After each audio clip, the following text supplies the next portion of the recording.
This is the new Jado, and it looks really, really awesome.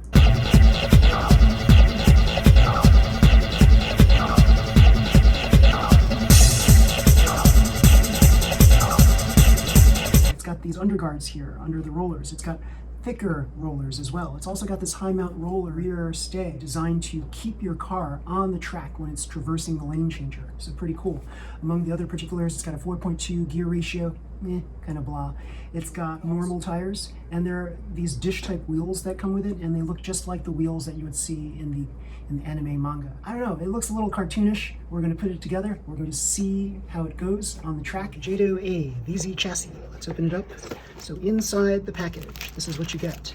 You get these translucent body parts for this kit with the thicker rollers, as you see here, the underguards, and that high mount roller stay. So these are the laser parts, as they're called. So here are the dish type wheels, the comical wheels that I kind of don't like, but we'll see how they go with this kit. There is also the tires, and as you see, they're very squishy, so they're just normal tires. They're not hard or super hard. So you have narrow front ones and wider rear ones. I don't really like that kind of tire design. I'd rather have all four being the same width, but we'll see how it goes. Here's the body shell. The body shell is a dark gray versus black. Here is the body itself, ABS plastic. It is black. Oh, so that was ABS, and the translucent parts were ABS. The only thing that was PP was the dish type wheels. Wheels are typically PP. There's also palm parts, as you see here. These are the parts that you would place into the wheel wells here. Palm parts are basically bearings so that you can slide the shaft through and you'll get really, really nice smooth rotation without the use of metal bearings. So you've got here 4.2 to 1 gear ratio, this red gear here. I kind of personally don't like it, but on some cars it actually works, like on the Shadow Shark Tamiya Special, for example. Here's a basic motor, and you get this tube of grease. Just throw it out. Just get this. Mini 4-wheel drive F-grease. This is so much better than this garbage toothpaste tube grease. So, what else do you get? Here are our A parts. So the A parts are made of ABS plastic, and basically what you would get in any VZ chassis here.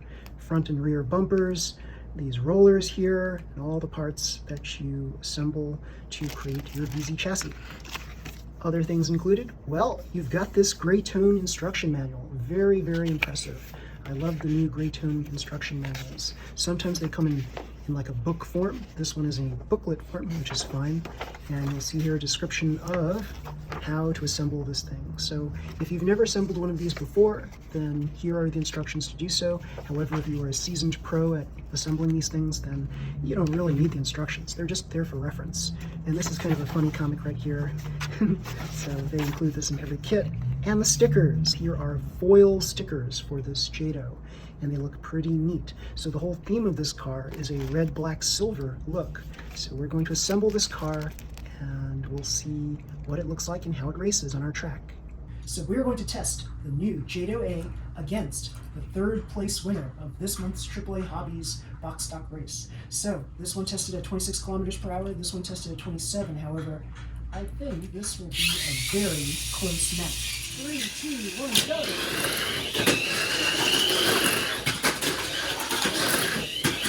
Jado just flew off the track. He flipped around and then wanted to go backwards. I don't know about this. This is like a little too funky in design and stuff. Now that the batteries are a little bit worn, let's try the race again. Hopefully the same kind of thing won't happen again.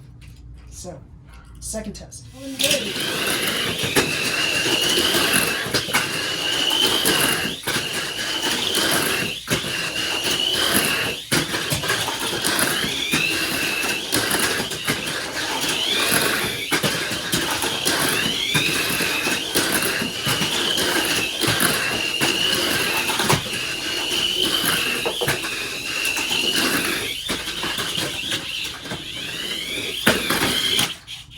It did go around several times on a slightly lower charge than 1.61 volts alkaline batteries.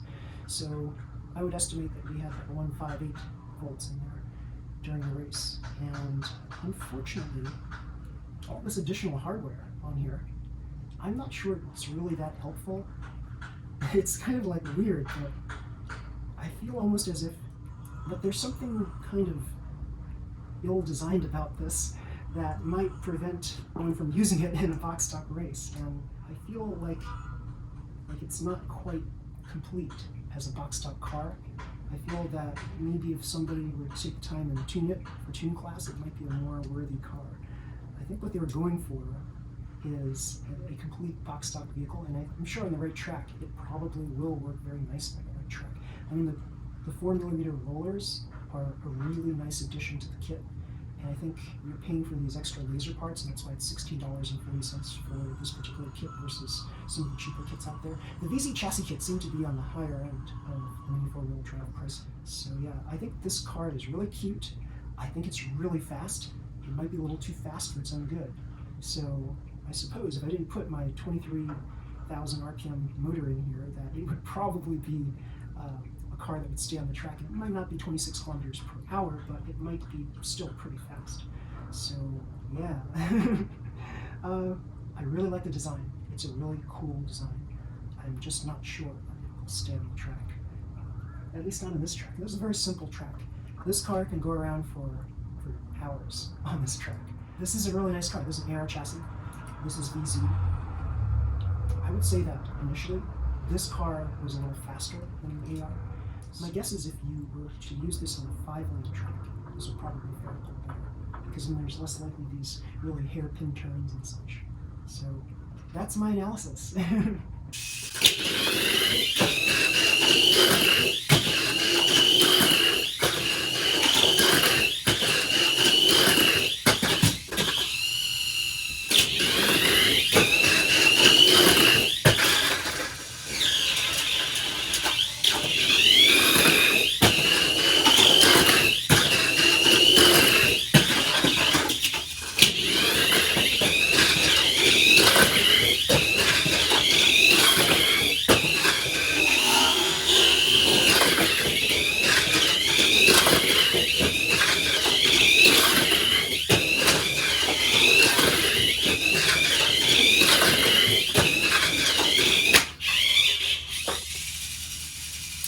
It stays on the track, but it's not as fast because it doesn't have that rear roller mount to actually ride along the back of the wall. So we need that rear roller mount. I'm going to make it a double roller mount in the rear, because the instructions actually call for a single roller mount, even though they give you enough parts for a double roller mount. Here, I don't have the screws in place to mount this on here, so it's just free flowing. Let's see what happens.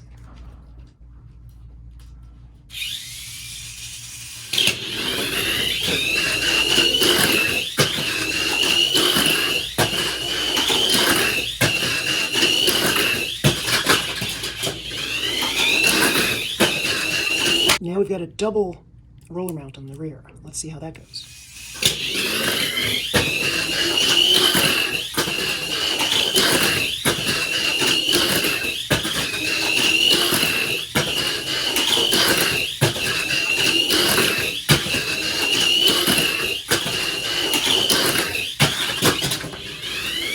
So it was going pretty well there, until it got to a point where it flew off the track, and that was the end of it. And the dish-type wheels wouldn't hold onto the shaft, which is really weird.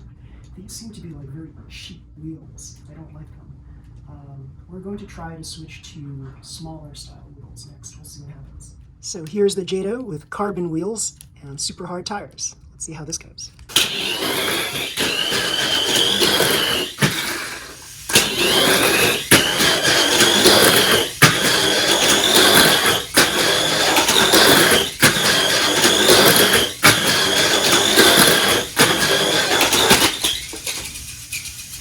Well, there's nothing wrong with the body itself. It runs fine without the body shell. So the chassis is a good one. 26 kilometers per hour, you can't go wrong with that. The addition of these parts, pretty cool. I can see them being very helpful against the sides of the sidewalls of the track. However, I find limited usefulness in this. I'm going to remove this part, the rear high roller mount. We'll see what happens. Then that might be our car. So here's our modified car without the rear high roller mount. It's got smaller wheels on it and a double roller rear. Let's see how this goes.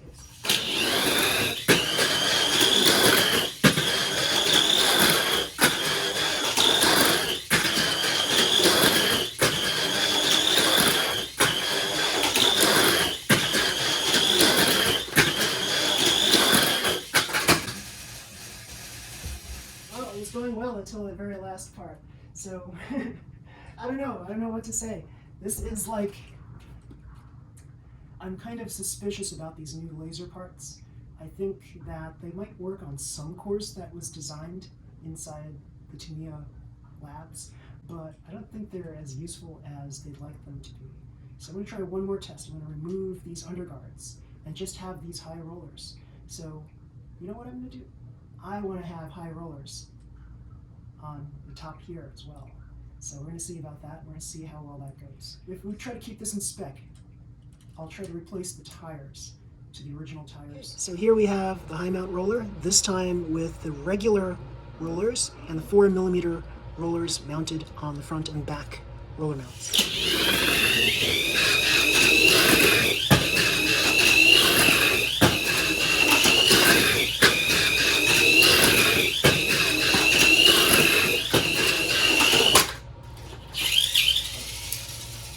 Pretty good. Okay, here is potentially the last and final iteration of this car. Let's see how this goes.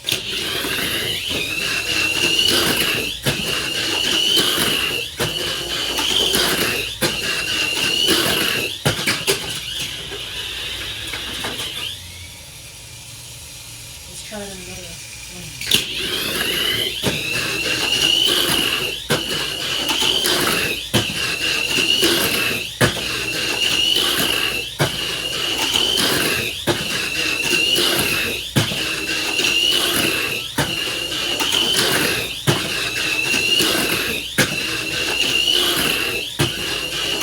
Survived starting on lane 2. However, let's see what the battery charge is. So we started off with fresh batteries, 1.61 volts, so now we ended up with 1.44.